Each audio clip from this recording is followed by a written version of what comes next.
So good morning, students. So let us start the session. So last class we discussed about enhanced testing. So last class we discussed about enhancing testing and we discussed about checkpoints. Today class we are going to discuss about TSL, test script language.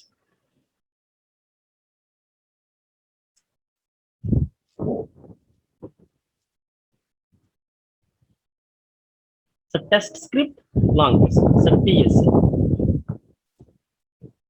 Test script language is a scripting language with syntax similar to C language. So already we discussed about this in our previous classes. So TSL is nothing but test script language. This is similar to C language. So there are four categories of TSL functions. There are four categories of TSL functions. Each category of functions is for performing specific tasks. So these categories are as follows. So one is analog functions, second one context sensitive functions, customization functions, and standard functions. So coming to first one, analog functions. These functions are used when you record in analog mode, a mode in which the exact coordinates of the GUI map are required.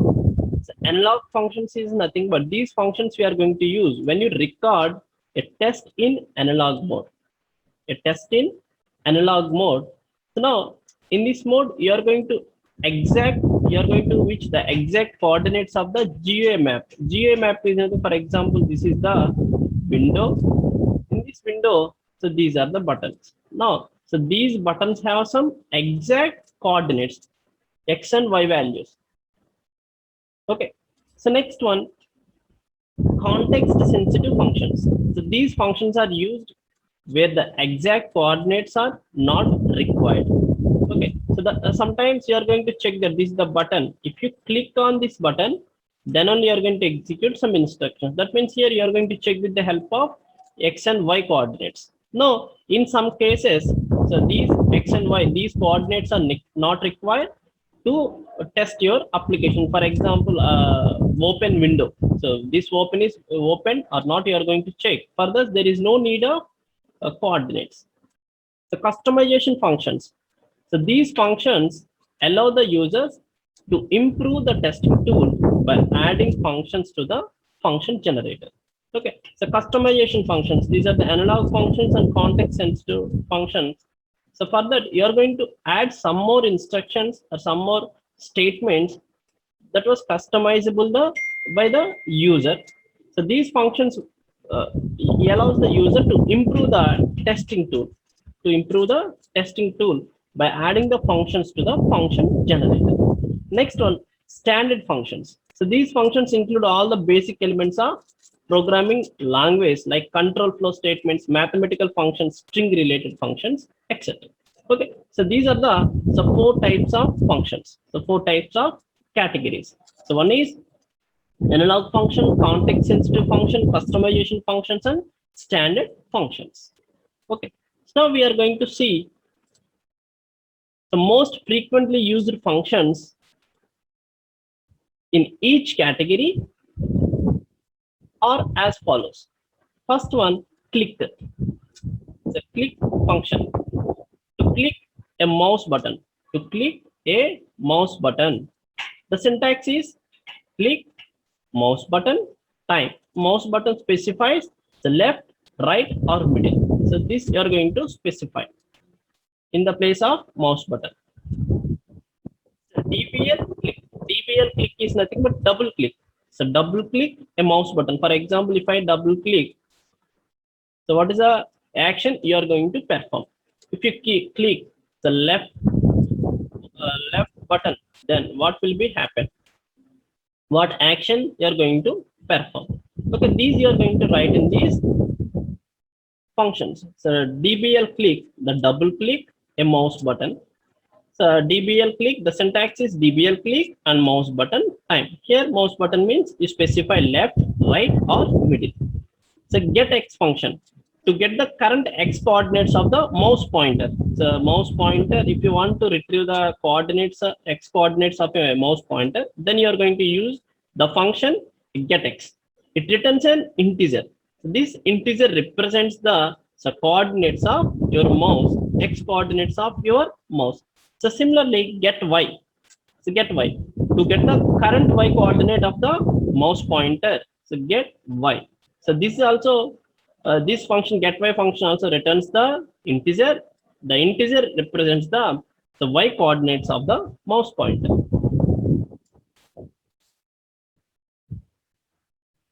So get text. Get text to read the text from the screen specified by the location. For example, so this is the text box.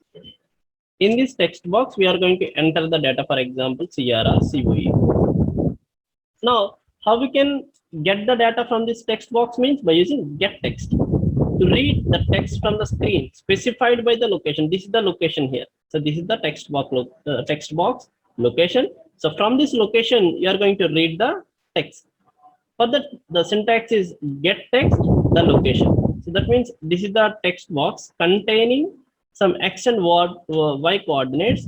So from these coordinates, from this place, we are going to read the data.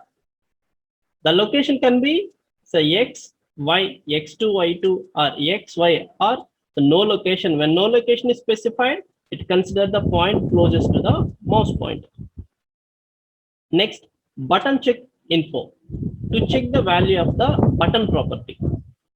So the syntax is button check info. You can specify button property value.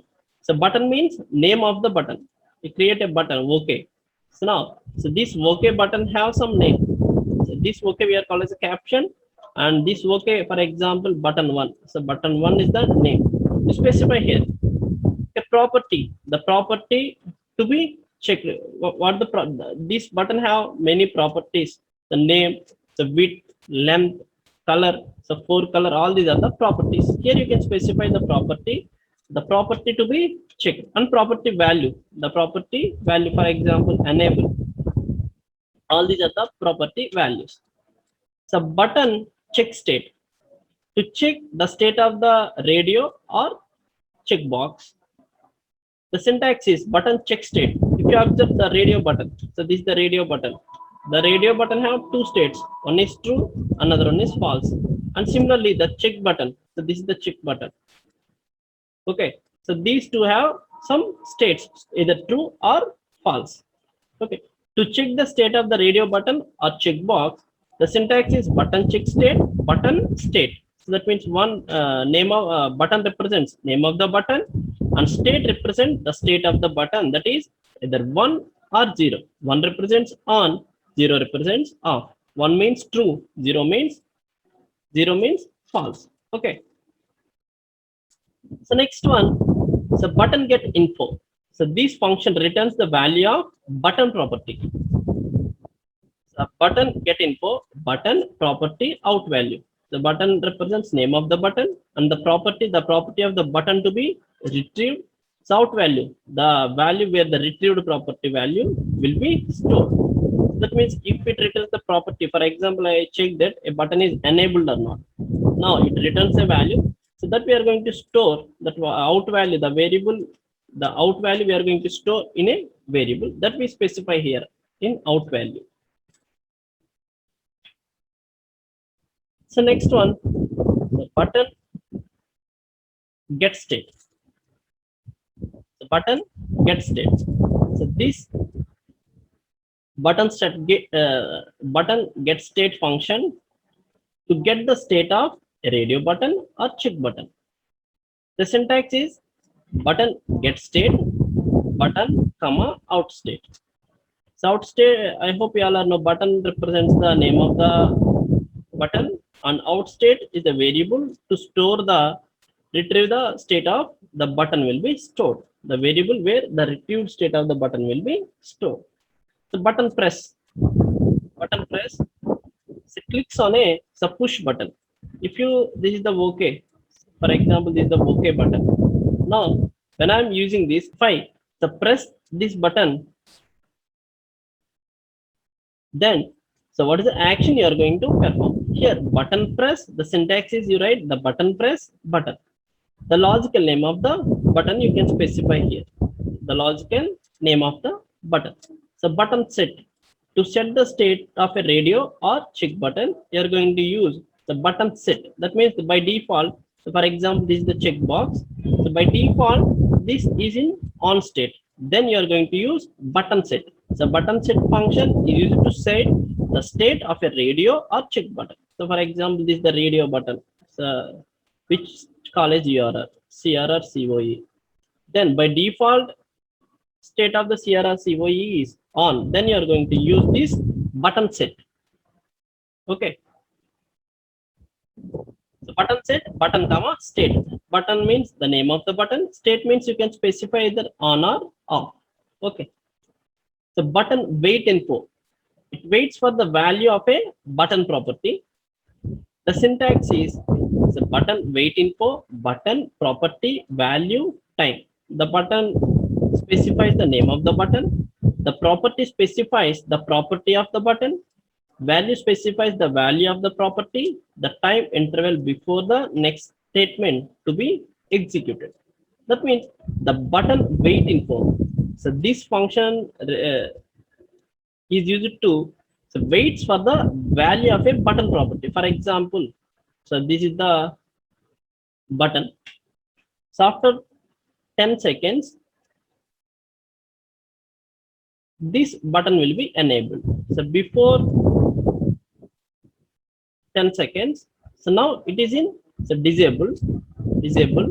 Now I want to enable this after 10 seconds. Now, for example, the button name is B1. It specifies that B1 comma property is visibility and the value enable after 10 seconds. Okay. So this is the button wait info. It waits for the value of a button property. Next one, DD DJ DOS. So this we are called as the DTD close. This is the data table file. So this function, the DTT close, is used to DTT means the data table.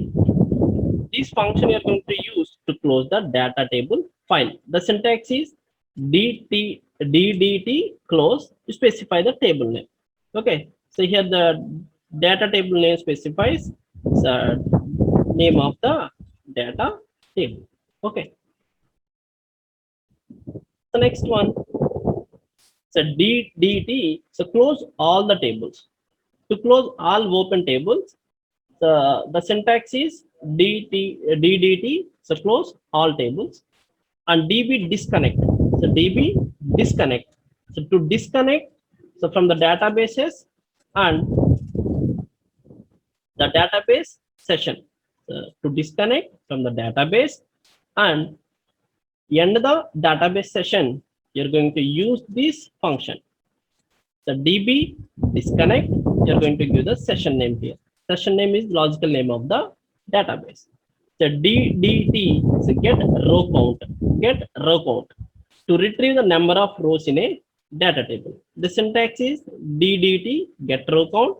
Here you can specify the table name and out rows counts. That means this is the variable. In this variable, you are going to store the number of rows. So data table name, the name of the data table. Out rows count, the variable in which the row count is stored. So for example, the database contains so 101 lines, 101 rows. So this 101 is stored in this variable. So out rows count. So similarly, DDT get current row. So this is also similar to retrieve the current row from the data table. The syntax is also similar. Here you specify some variable out row. In this out row, you're going to store the output row from the data table. So DDT next row. So next row means to point to the next row in the database. So this is also similar to point the next row in the data table. So here you specify the data table, then automatically the next row will be written. Next row will be pointed by the pointer. Next, DDT open. To create or open a file, data table file. So what WinRunner can access it. The syntax is DDT open. To specify the name and mode here.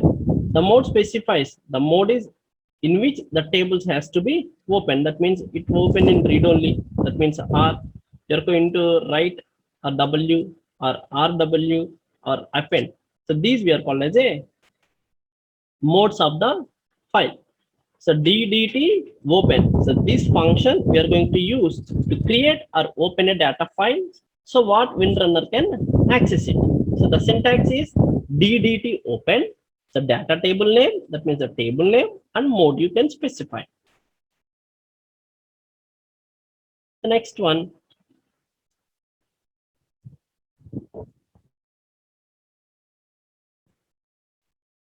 Okay. The next one, WinCheck GUI. WinCheck GUI. To compare the current GUI data to expected GUI data for a window. Syntax WinCheck GUI, window, checklist, expected results file, and time. The first one, window, here. So this is the logical name of your GUI object. The logical name of the GUI object, that's a window. So here you are going to check the window GUI. So this is the check GUI. So function you are going to use to compare the current GUI data to expected GUI data. Okay. The first one, window, is the logical name of this GUI object. So for example, this is the window. For this, you create a logical name. Now here you can specify the logical name here. So next one, checklist. The name of the checklist defining the GUI checks. So now, what are the checks you are going to? What are the tests you are going to? So checklist is nothing but the name of the checklist defining the GUI checks.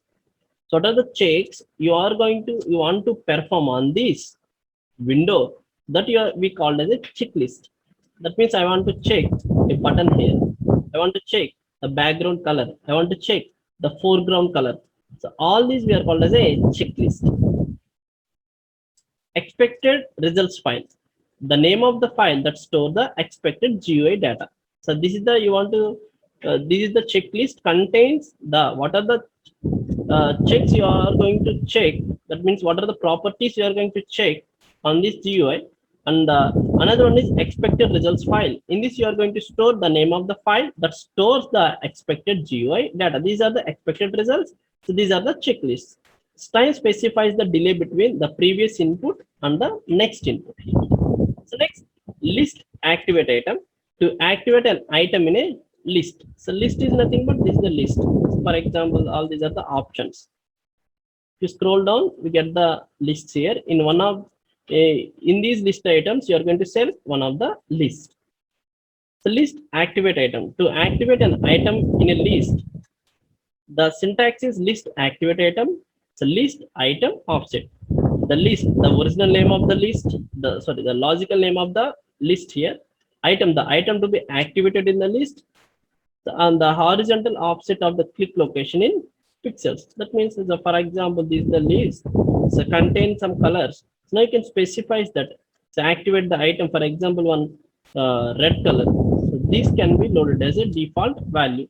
So here you specify the item to be activated in the list. So menu get info. To return the value of a menu property, we are going to use as a menu get info. So menu get info have the arguments menu, property, out value. So menu means the logical name of the menu.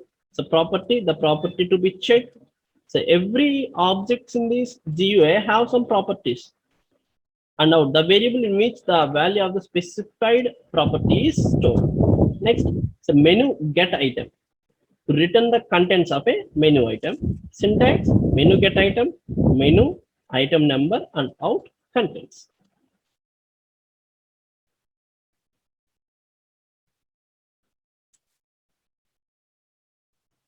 The next one, object check bitmap. To compare an object bitmap to an expected bitmap. Last class we discussed about this. We compare two objects to GUI objects. Object check bitmap is used to compare an object bitmap to an expected bitmap. So this is the syntax. You specify the object here, bitmap and time. So x, y, width and height here. The time interval for which the application waits for expected bitmap. So last one, object check GUI. To compare the current GUI object data to expected data, we are going to use this object check GUI. This is the syntax. The obj check GUI specify object, checklist, expected results file, and time. Okay, so these are the different files, so different functions we are going to use. Okay, so this is about TSL language. So what is the TSL? TSL is a scripting language. So this we are going to use to test the applications, and it is similar to C language. Okay.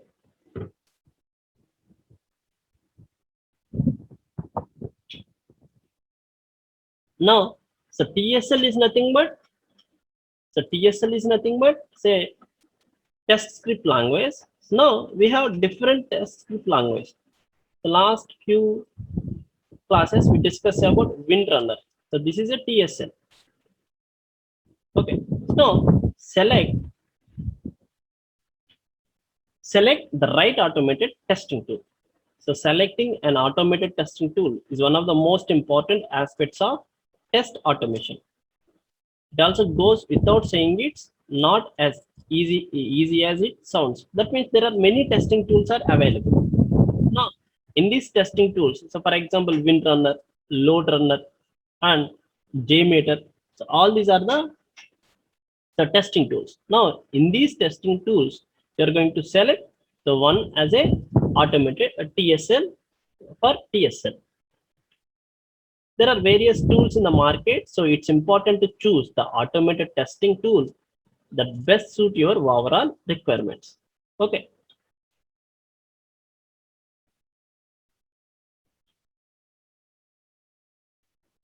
So how we can select that?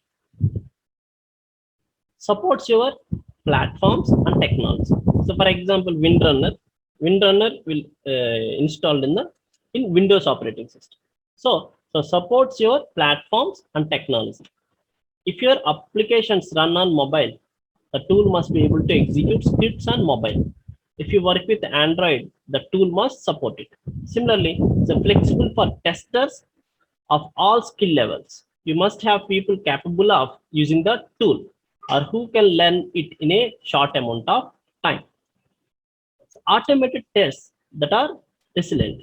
If you change your UI, your test should conform to these updates. That means if the UI, the user interface will change, then also, so this will be resilient. It's a good reporting. So your data is only as good as the result you have access to or can easily understand. That means whatever your automated testing technology you are selected, so that supports your platforms and technology, and it is flexible for testers to test the applications, and automated tests that are resilient, and so after testing they generate some reports. So these reports will be easily understand to the testers. Okay, so these are the uh, criteria. So these are the key points to select the automation testing tool. So create an automation framework. So after selecting the automated testing tool, you're going to create an automation framework. It is impossible to automate all testing, nor can you incorporate automated testing all at once. Okay, that means, so first you are going to select the automation testing tool. So after that, you can incorporate automating testing into one place. Okay, so this achieved by creating an automation framework that allows you to identify the initial set of tests to automate, and carefully you are going to plan to write the scripts. And next step, writing and maintaining scripts. So test automation is just like software development. So the same best programming practices can be applied to writing script. It requires expert knowledge of scripting languages.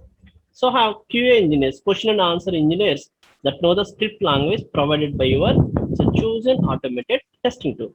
The first one is select the testing tool, automated testing tool. Second one, to create an automation framework. And third one, writing and maintaining these scripts. And next one, so putting it all together.